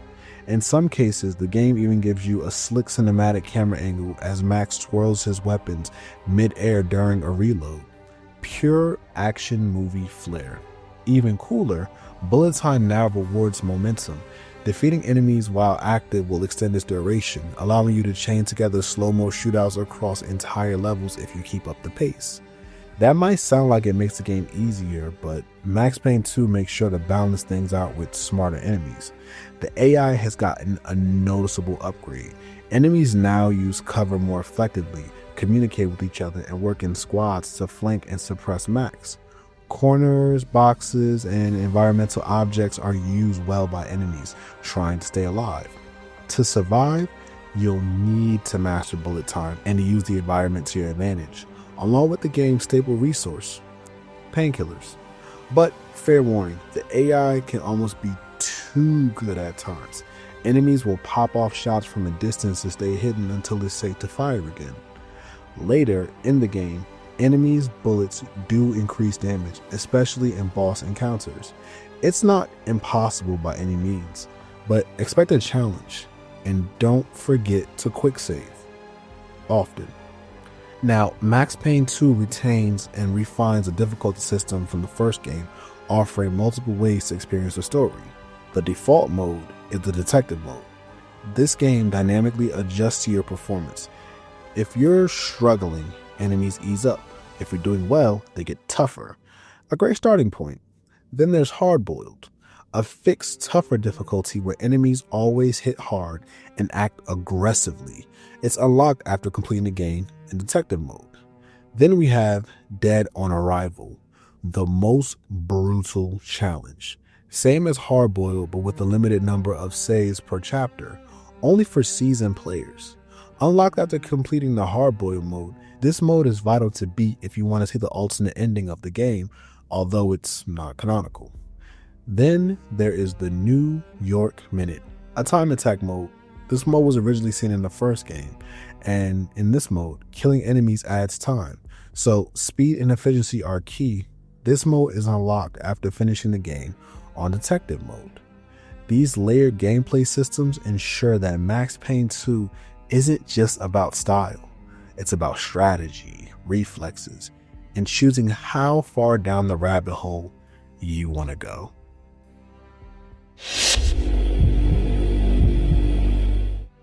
Max Payne 2 officially dropped on October 15, 2003 for Microsoft Windows in North America, followed by a European release on October 24, 2003.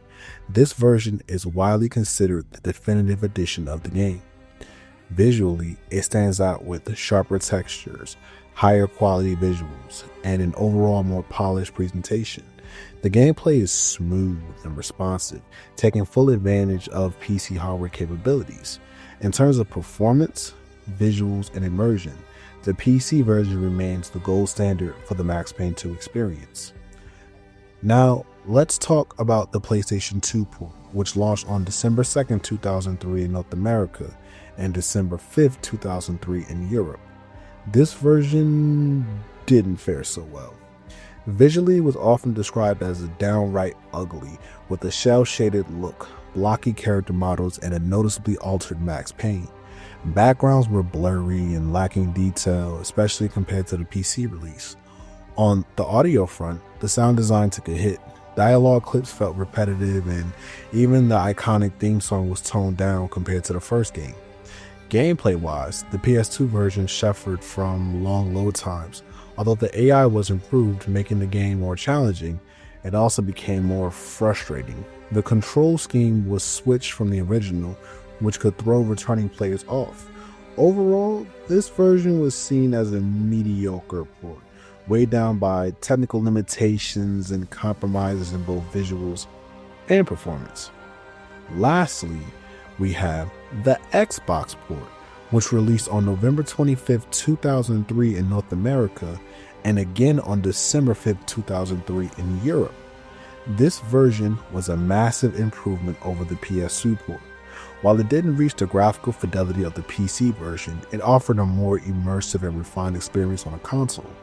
Players enjoyed the larger, more detailed levels, enhanced AI, and the addition of the upgraded Bullet Time 2.0 mechanic, which elevated the gameplay. The Xbox version became a fan favorite for console players and is generally regarded as the best way to play Max Payne 2 on console.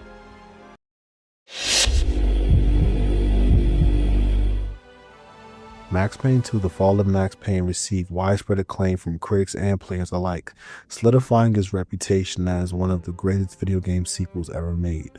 The game's blend of neo-noir storytelling, polished gameplay mechanics, and atmospheric designs were particularly praised, though it was not without minor criticisms. The storytelling in Max Payne 2 was regarded as a masterpiece of the neo-noir genre. Critics highlighted its tragic romance between Max Payne and Mona Sachs as a compelling centerpiece, with their relationship embodying the dark and fatalistic themes of classic noir films. The performances of James McAfee, rest in peace, as Max and Wendy Hopps as Mona were celebrated for their emotional depth, which elevated the series' impact. Reviewers also noted the graphic novel-style cutscenes were more refined compared to the first game, giving the sequel a cinematic feel. Gameplay improvements were another major highlight. The bullet time mechanics were enhanced, allowing for smoother and more dynamic combat sequences. The addition of Havok's physics brought a new level of realism to the interactions with objects and environments, making gunfights feel more immersive.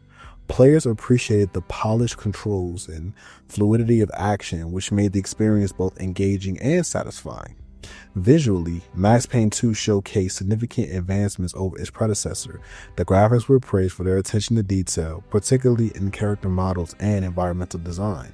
The game's depiction of New York City during a mob war was described as gritty and atmospheric, immersing players in its dark urban setting. Despite its strengths, some reviewers pointed out minor flaws. The game's short length was a common criticism. Many felt that its 6-hour runtime left them wanting more. Additionally, while Mona Sachs missions added variety to the gameplay, they were seen by some as less enjoyable than playing as Max. Others missed the exaggerated blood effects from the first game, which had contributed to its stylized action. The reception of Max Payne 2 among average gamers appears to have been mixed, with opinions varying significantly based on individual expectations and platform experiences. While many appreciated the improvements over its predecessor and praised its unique qualities, others found certain aspects disappointing, particularly in comparison to the original game. One reviewer highlighted the game's shortcomings, particularly on the PS2 platform. The graphics were criticized for being subpar, with characters and environments described as ugly and lacking realism. They even noted that Max Payne's appearance had changed drastically, which detracted from the character's continuity. Familiar locations from the first game reappeared, giving a sense of deja vu rather than a fresh exploration. Additionally, sound design was seen as repetitive, with reused audio clips from enemy deaths and weaker musical score compared to the original. Gameplay improvements like enhanced bullet time were acknowledged, but frustrations with the loading times and AI difficulty led to a less satisfying experience overall. This reviewer concluded that while you can enjoy Max Payne 2, it was ultimately a mediocre sequel that failed to live up to expectations. Conversely, another gamer painted Max Payne 2 as a masterpiece, an exceptional sequel that surpasses its predecessor in nearly every way. The story was praised for its depth and emotional resonance, particularly in exploring Max's relationship with Mona Sachs. The integration of the Havoc physics engine was celebrated for adding realism to combat sequences, making gunfights more thrilling and immersive. Improvements to the bullet time mechanics were described as transformative, enhancing both gameplay strategy and visual spectacle. The visuals were larger and more detailed compared to the first game, contributing to a richer overall experience. Graphics and sound design received high marks for their quality and attention to detail, further immersing players in the noir-inspired world. This reviewer emphasized that Max Payne 2 was a rare example of a sequel that not only improved upon its predecessor, but set new standards for action games. In summary, average gamers' views on Max Payne 2 seem divided based on their platform of choice and expectations. PC players likely had a far more favorable experience due to the superior graphics and smoother gameplay mechanics, while PS2 players faced technical limitations that hindered their enjoyment. Fans of the series appreciated its narrative depth and gameplay innovations, though some felt it lacked the groundbreaking impact of the original game.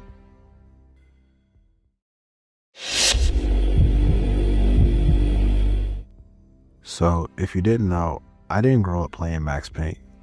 Honestly, it was because of this channel I played the series for the very first time. And I'll be real with you, I played Max Payne on the PS2 port just like I did with the first game. And while some people hated it, I didn't have that bad of an experience. The shooting button definitely did bother me, but you could just switch that back in the controls and that's an easy fix.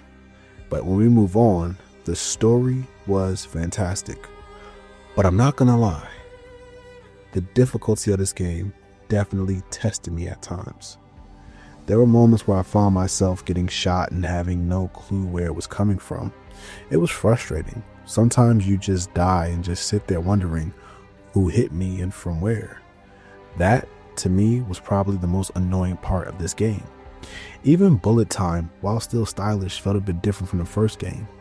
In Max Payne 1, it was a tactical advantage, almost like a cheat code if you use it right. But in this game, it could still save your life and the reload speed is amazing. But you can definitely die in bullet time here too. And don't even get me started on the missions where you have to keep someone alive. Like when you're playing as Mona sniping from the rooftop to protect Max. You might lose Max a few times, especially if you can't figure out where the enemies are shooting from right away. It takes a few tries, and once you learn the pattern, it becomes manageable. But it is stressful. That said, gameplay quirks aside, the story really hooked me. The first game felt like a straight up John Woo revenge flick, while Max Payne 2 was clearly a film noir love story. And I love how it presented these Bonnie and Clyde style dynamics. You got Max and Mona, and then Vlad and Detective Winterson, two couples torn apart by circumstance and moral conflict. This is the underlying theme of loving someone you're not supposed to. Max falls for the woman he's supposed to arrest, and Winterson falls for the criminal she's supposed to bring in. You start to wonder, if Max had lived longer, would her and Max's story have mirrored Vlad and Valerie's? It's powerful to look at it in that way. Max takes out Vlad's love, and Vlad takes out Max's love. They are two sides of the same coin. That kind of storytelling is a total tribute, one, to film noir, and two, most importantly, a testament to Sam Lake's writing. Now, if we're being honest, this game's biggest weak spot is replayability. Once you've beaten the story, there's not a ton left to do unless you're interested in unlocking the alternate ending or just feel like jumping back into run and gun through waves of enemies. But the core story, solid. The action, still fun. So here's my final take. If you've never played Max Payne 2, you absolutely should. And if you can, play it on PC. It's a perfect sequel that builds on everything that made the first game great, and it deepens the character and emotional core in the right ways. Although I will say, between me and you, I definitely still miss seeing Sam Lake as Max Payne. It might just be me, it might just be you, but his goofy face definitely did grow on me. If you made it to the end of this video, I appreciate you taking the time to tune in. If you enjoyed it, please drop a like. It really helps with the algorithm and brings more people to the channel. Next week, we're back with the Mortal Kombat Takeover covering Mortal Kombat Deception. And in 2 weeks, we return to the Rockstar Takeover with Manhunt. If that sounds like your kind of speed, make sure you hit that subscribe button so you're ready when the videos drop. This is the Retro Phantom, signing out.